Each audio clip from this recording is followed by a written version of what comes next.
This is McCook's Mr. Billson. Honored to have you here.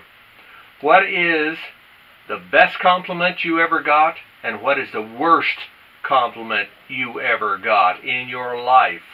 In your life. For me, the best compliment was Bill Stanky, lifelong friend, and he was in the hospital. And so I went out to see him, and he was going to be getting out the next day.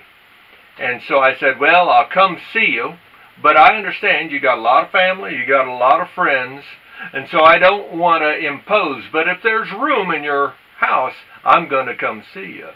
I'm going to come see you. And without blinking, he said back to me, he said, the day there isn't room for you in my house, somebody else has to leave. Somebody else has to leave. Without question, I consider that the greatest compliment I ever had in my life. The worst compliment I ever had, I was at a basketball game.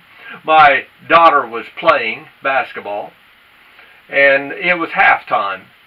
And I was standing off to the side there, and a man standing beside me, and I struck up a conversation with him. A few minutes of small talk. We seemed to get along reasonably well in our small talk. A few minutes. And finally, the game was getting close to starting again, so I just reached out my hand.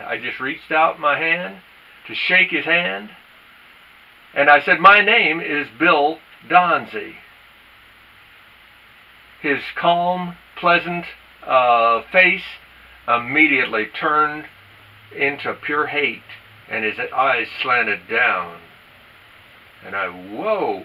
And my hand was left hanging in the air as he turned around, walked away to the other side of the gym, as far as he could get away from me, and then with his hips, he had his hands on his hips, that's right, and he stared. And if bullets were in his eyes mentally, he would have killed me. I've never had anything like that. A more stressful mental attack without a single word, without question. I consider that, in my lifetime, the worst compliment I've ever had, by just simply saying my name. What is your best compliment that you ever got, and the worst one you ever had?